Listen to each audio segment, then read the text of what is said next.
Oleh karena itu mereka berusaha keras agar kaum muslimin jauh.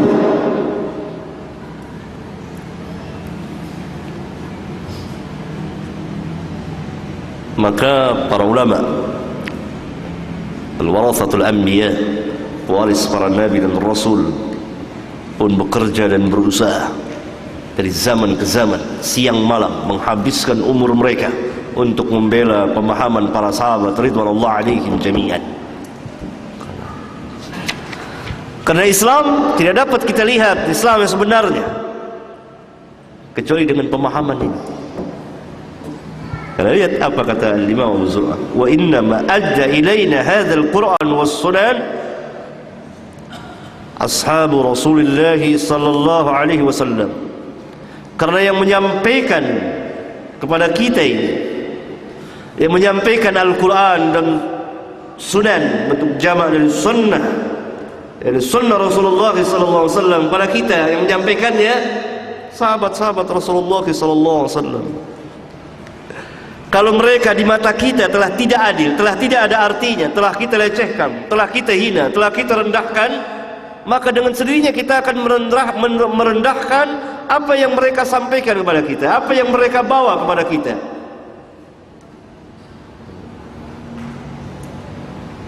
Para ulama mempunyai pandangan yang tajam, tahu kemana akhir tujuan mereka itu.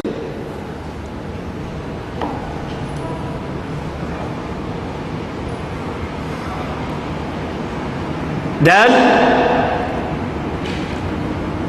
mereka memakai perantara kaum muslimin, orang-orang yang Allah Subhanahu wa taala katakan fi qulubihim marad, dalam hati-hati mereka terdapat penyakit nifaq.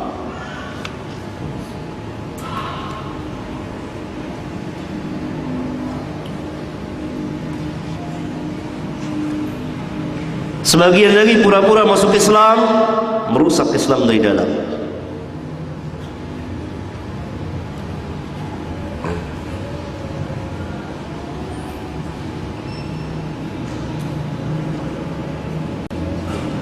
Mulai mereka melancarkan serangan-serangan yang keji terhadap para sahabat ridwanullah alaihim jami'an. Para ulama kita, oleh karena itu para ulama telah ijma' bahwa seluruh para sahabat udulun adil,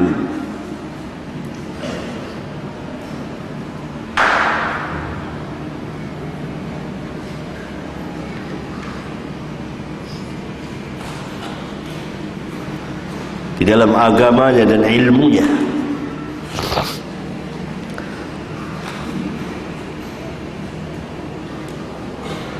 Pemahaman mereka benar. Ingat kata-kata Jabir tadi, wa ma'amila bihi min syai'in amilnahu. Apa saja yang beliau amalkan, kami akan amalkan. Wa huwa ya'rifu ta'wilahu, dan beliaulah yang tahu tafsirnya. Maknanya kami tidak tahu, kami mengikuti beliau. Pemahamannya benar, otaknya jernih, bersih. Dan mereka hidup di masa turunnya wahyu, mereka menyaksikan turunnya wahyu, dan mereka tahu maksud dari wahyu itu. Karena cara mereka mempelajari Al-Quran per 10 ayat, 10 ayat demi 10 ayat, 10 ayat mereka pelajari, mereka pahami, mereka amalkan, kemudian baru 10 ayat yang lain, dan begitulah seterusnya.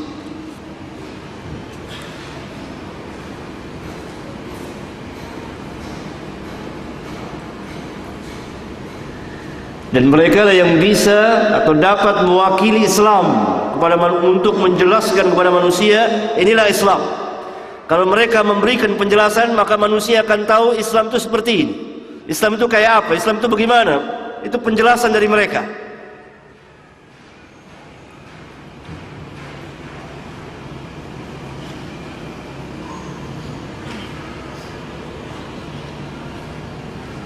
Lihat.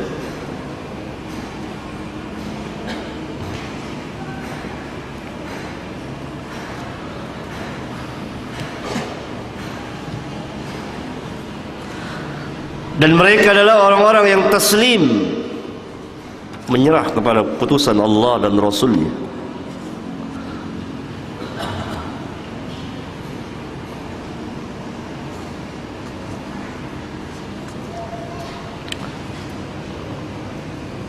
Tidak ada seorang pun di antara mereka yang membuat-buat cara yang tidak pernah disyariatkan oleh Allah dan Rasul. Jauh.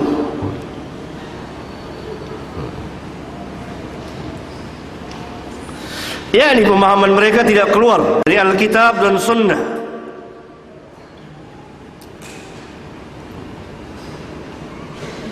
Nah, ini yang mau dijauhin.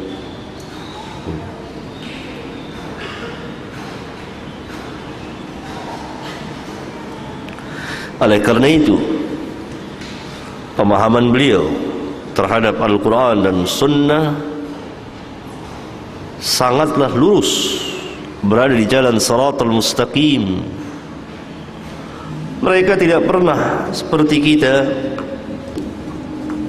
mempertentangkan antara satu ayat dengan ayat yang lain, satu ayat dengan hadis Rasulullah sallallahu alaihi wasallam. Ya ada.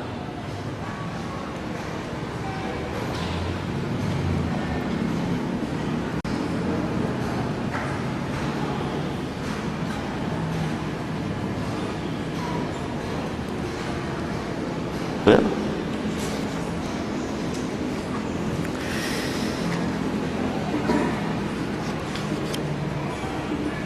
Bahkan pemahaman mereka itu seperti ini. Al-Imam Bukhari dan Muslim meriwayatkan sebuah hadis sahih yang sering saya ulang-ulang di sebagian kitab saya, karena hadis yang mulia ini merupakan salah satu dari sekian banyak kaidah-kaidah agama, bahkan yang terpenting di antaranya.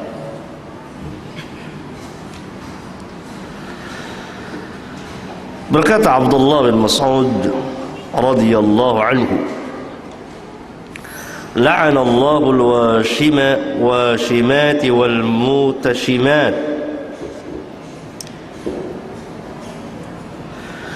wal mutanammisat wal mutafallijat lil husn al mughayyirat khalq Allah.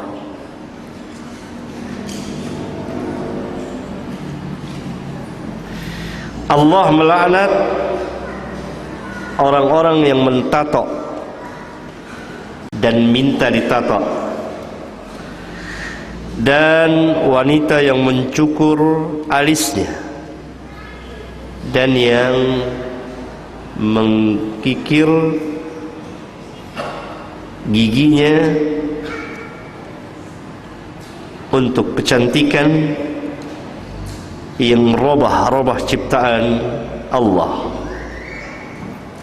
Ini beberapa perbuatan terlaknat, tato dan minta ditato, yang mencukur habis alisnya, yang mempercantik giginya, bukan memperbaiki sesuatu yang rusak, yang merubah ciptaan Allah. فبلغ ذلك امرأة من بني أسد يقال لها أم يعقوب، فجاءت فقالت إنه بلغني أنك لعنت كيت وكيت. Lalu perkataan Ibnu Mas'ud itu